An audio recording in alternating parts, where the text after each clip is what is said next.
আসসালামু আলাইকুম। সবাই কেমন আছেন? আশা করি সবাই ভালো আছেন। আলহামদুলিল্লাহ। আমি ডাক্তার মোহাম্মদ খালেদ সাইফুল্লাহ বলছি। আজকে আমি যে বিষয় নিয়ে কথা বলবো যে শীতকালে আমাদের যে শরীরের যত্ন নেওয়ার যে ব্যাপারটা সেটা নিয়ে আজকে কথা বলবো। তো এই বিষয়ে অনেকে আমি পোস্ট করছিলাম। অনেকে বলছিলেন যে এই বিষয়ে একটা ভিডিও তৈরি করার জন্য। যেহেতু সারা দেশে এখন শৈত্যপ্রবাহ চলতেছে, তো শীতের প্রধান যে সমস্যাগুলো হয় সেটা হলো যে আমাদের ঠান্ডা, সর্দি, কাশির সমস্যাটা বেড়ে যায় এবং আমাদের শরীরের যে রোগ প্রতিরোধ ক্ষমতা কিছুটা দুর্বল হয়ে যায় শীতকালে। তো শীতকালে কিছু উপায় মেনে চললে শীতে সুস্থ ও সতেজ থাকা যায়। যেহেতু শীতকালটা আমরা অ্যাভয়েড করা তো কোনোভাবে সম্ভব না। তো সেখানে এক নাম্বার যে বিষয়টা থাকে সেটা হলো যে ত্বকের যত্ন, ময়শ্চারাইজার ব্যবহার এবং গোসলের পরে যে ময়শ্চারাইজার ইউজ করা সেটা হচ্ছে অনেক ইম্পর্টেন্ট আমাদের জন্য। সেটা গোসলের পরে 2 থেকে 3 বার আমরা ময়শ্চারাইজার ব্যবহার করতে পারি। আর এটা যে পানি গ্রহণ, বিশেষ করে আমরা ঠান্ডার মধ্যে অনেকেই ঠান্ডা পানি গ্রহণ করে থাকি, যেটা শরীরের জন্য ক্ষতিকর। খুব বেশি গরম পানি না, এখানে হচ্ছে হালকা কুসুম গরম পানি সেটা হচ্ছে আমাদেরকে গ্রহণ করতে হবে। আর অনেকে গোসলের জন্য অনেক দেখা যাচ্ছে যে তীব্র গরম পানি দিয়ে গোসল করে থাকেন, যেটা শরীরের যে স্কিনের যে নর্মাল কিছু ন্যাচারাল যে অয়েল আছে সেই অয়েলটা নষ্ট করে দেয়। সেক্ষেত্রে আমাদেরকে খেয়াল রাখতে হবে যে গোসলের সময় অন্তত কুসুম গরম পানি দিয়ে গোসলটা করা অনেক বেশি জরুরি।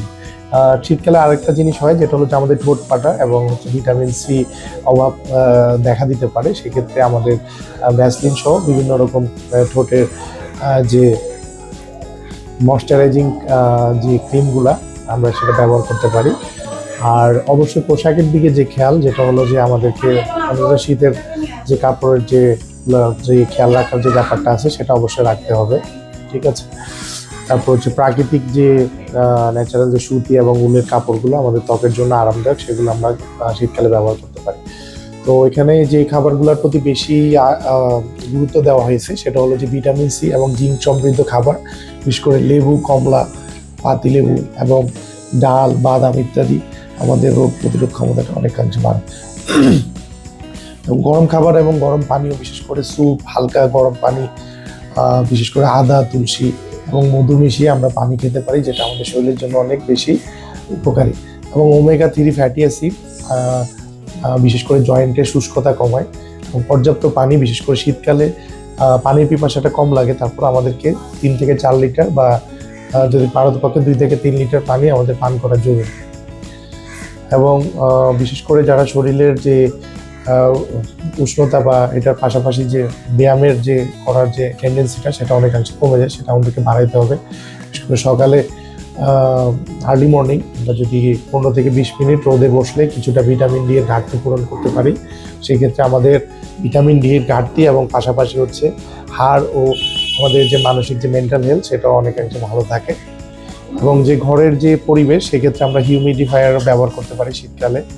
এবং ঘরে হিটার অথবা যে কোনো কয়লার যে তাপ বৃদ্ধিকারক যে কোনো যে ইয়েটা আমরা ব্যবহার করতে পারি।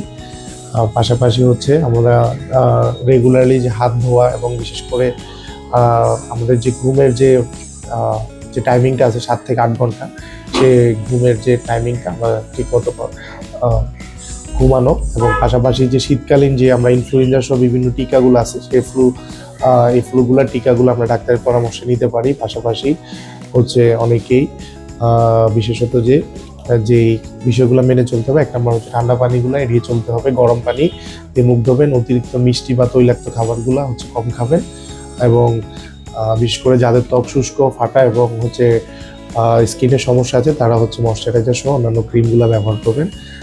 তো আশা করি আজকের টিপসটা আপনাদের অনেক বেশি উপকার আসবে। তো আপনাদের কোনো জিজ্ঞাসা থাকলে আমাদেরকে জানাতে পারেন। সে পর্যন্ত ভালো থাকেন। আসসালামু আলাইকুম।